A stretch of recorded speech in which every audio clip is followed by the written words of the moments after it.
you doing? Those aren't Qurans, are they? No. You're not going to burn these books, are you? Well, the thought had crossed my mind. No! Don't burn these books. Books are filled with valuable information. Here, let me randomly pick one and open to a random page.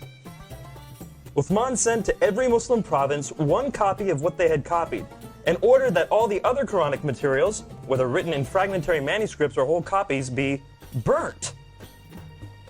Let me see that. Uthman ordered that all other Quranic materials be burnt.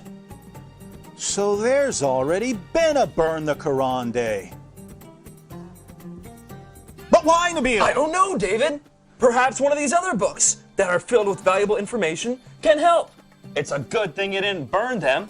Let's take a look at one at random. Oh, here's one. Sahih Muslim.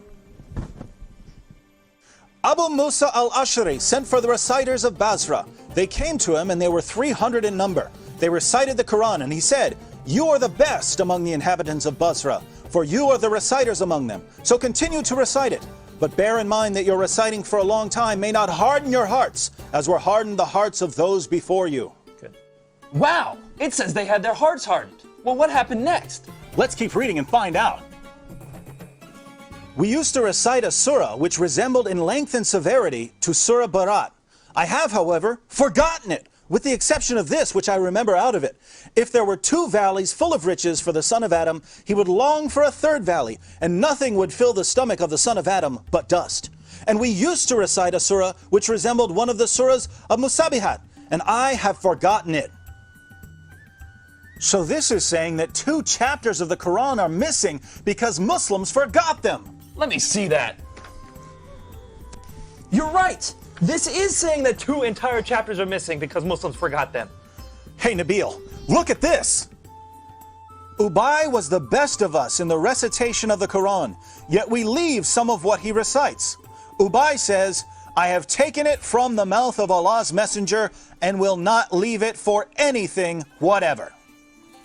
Wasn't Ubay the best reciter of the Quran? Yes! And wasn't he one of the best 4 teachers of the Quran? Yes! But he says stuff in his Quran that is not in this Quran. Let me pick a random verse from this Quran and read it. Surah 33, verse 6. The Prophet is closer to the believers than their own selves, and his wives are their mothers. Oh look, here's a footnote. In some qira'as, like that of Ubay ibn Ka'b, occur also the words, "and he is a father of them." So Ubay, one of Muhammad's top teachers of the Quran, had words in his Quran that aren't in this Quran. But was he the top teacher of the Quran? Surely Zayd ibn Thabit, who put together the Quran we have today, was Muhammad's top Quran expert. Well, actually, Ibn Masud was the first name that Muhammad mentioned when it came to learning the Quran. You know, surely one of these books would have something about him. Oh, look, here it is. I heard the Prophet saying, "Learn the Quran from 4, Abdullah ibn Masud, Salim, Mu'ad, and Ubay bin Ka'b." I wonder what Muhammad's top teacher of the Quran has to say about it. Let me pick up another one of these books at random. Here's one. The people have been guilty of deceit in the reading of the Quran. I like it better to read according to the recitation of him whom I love, more than that of Zayd ibn Thabit.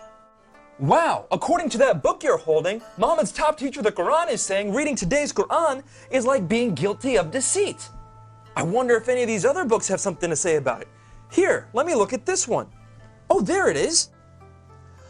O you Muslim people, avoid copying the Mus'haf and recitation of Zayd bin Thabit. By Allah, when I accepted Islam, he was but in the loins of a disbelieving man. And it was regarding this that Abdullah bin Masud said, "O people of Al-Iraq, keep the masahif that are with you and conceal them." So Muhammad's top teacher of the Quran says that today's version is deceptive and that we should avoid copying and reading it. But now I'm confused, Nabeel. Muslims have always told me that the Quran has been perfectly preserved right down to the letter and that the evidence proves this. That's what I was always taught. I'm sure one of these books will tell us that the Quran was perfectly preserved. How about that one? Let's see. It was narrated that Aisha said, "The verse of stoning and of breastfeeding an adult 10 times was revealed, and the paper was with me under my pillow. When the Messenger of Allah died, we were preoccupied with his death, and a tame sheep came in and ate it?" The verse of stoning and the verse of breastfeeding? David, are these verses in the Quran? No! Then why not? Because Aisha's sheep ate them! David, we should read all these books and get to the bottom of this.